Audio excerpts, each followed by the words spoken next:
ایک سے ایک بیسٹ ایجوکیشن دے ہمارے بچوں کو. ہم بھی اس کے قائل ہیں کہ بہتر ایجوکیشن ملنی چاہیے، مگر بہتر جگہ بھی ہونا چاہیے. مثال کے طور پہ ہمارے ایسے ایسے ادارے ہیں جہاں تربیت کے نام کیا دیا جاتا ہے. وہ ہم پچھلے ویڈیو بنائے تھے ہم لگ بھگ 2 مہینہ پہلے. اس میں کئی سارے ریئیکشن آئے کہ جی بالکل صحیح فرمایا آپ نے، اس پہ اور وضاحت کر دیجیے. تو ہم اسی کو وضاحت کرنے کے لیے آج آئے ہیں. جیسے مثال کے طور پہ ایسی تعلیم جس سے بے حیائی پھیلے، تو ایسے تعلیم کے کیا فائدہ؟ تعلیم تو ہمیں انسانیت سکھاتی ہے، طریقہ سکھاتا ہے، جینے کا سلیقہ سکھاتا ہے. اور ایسی تعلیم جس سے بے حیائی عام ہو، فیشن کے نام پر ہم دوسرے کنڈیشن کی طرف پہنچ جائے، بے حیائی کی طرف پہنچ جائے، اپنی عزت کو پامال کرے، ایسی ایجوکیشن کا کیا مراد؟ کیا یہ ایسی ایجوکیشن سے کسی کو فائدہ؟ علم اسے کہتے ہیں جس سے فائدہ پہنچے. تو کیا فائدہ ٹک ٹاکر بن کر یا ناچ گوئیاں بن کر، اسکولوں میں ڈانس کر کے؟ ایسے تعلیمی اداروں سے ہمیں کیا ملنے والے ہیں؟ ہم اپنے بچوں کو کیا بھوشیہ کیا دینا چاہتے ہیں کہ تم کل کے پہلے کے زمانے میں کوئی اور لوگ کہتے تھے، اس کی گندے الفاظ ہم بولنا نہیں چاہتے ہیں، آج وہ ہمارے کہیں پر آ گیا ہے. تو جگہ بدلا ہے، کام وہی ہے.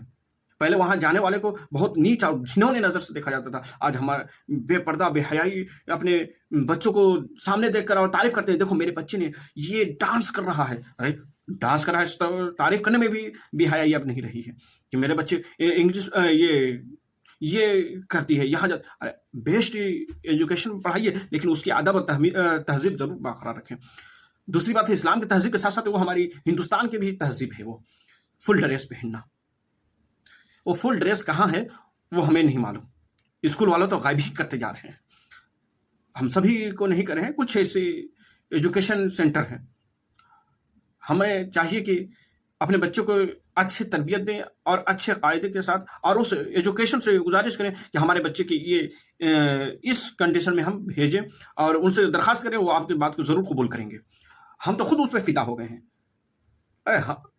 ایجوکیشن والے کے غلام ہم بن چکے ہیں.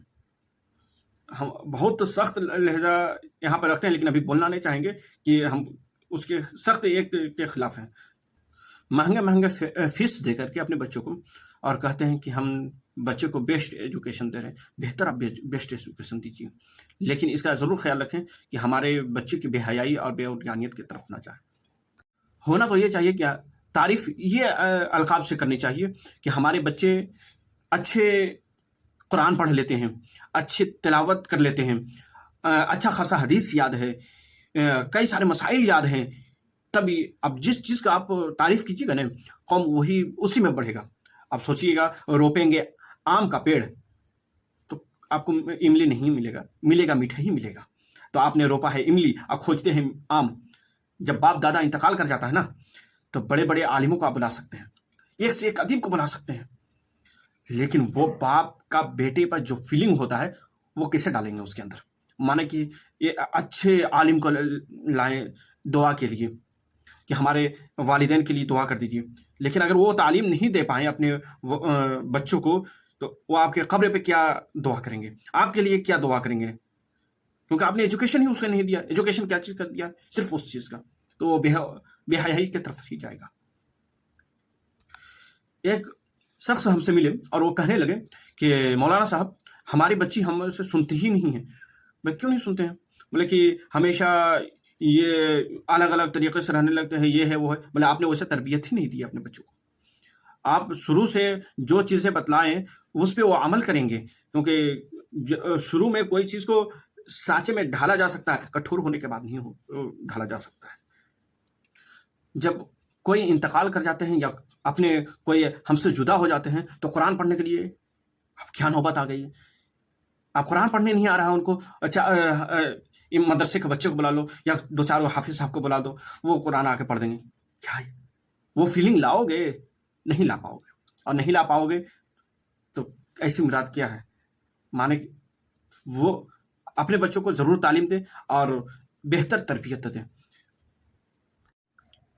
کیونکہ میں دنیاوی تعلیم کے بالکل سپورٹر ہوں، لیکن اخروی تعلیم کے بھی ساتھ میں ضرور ہونا چاہیے.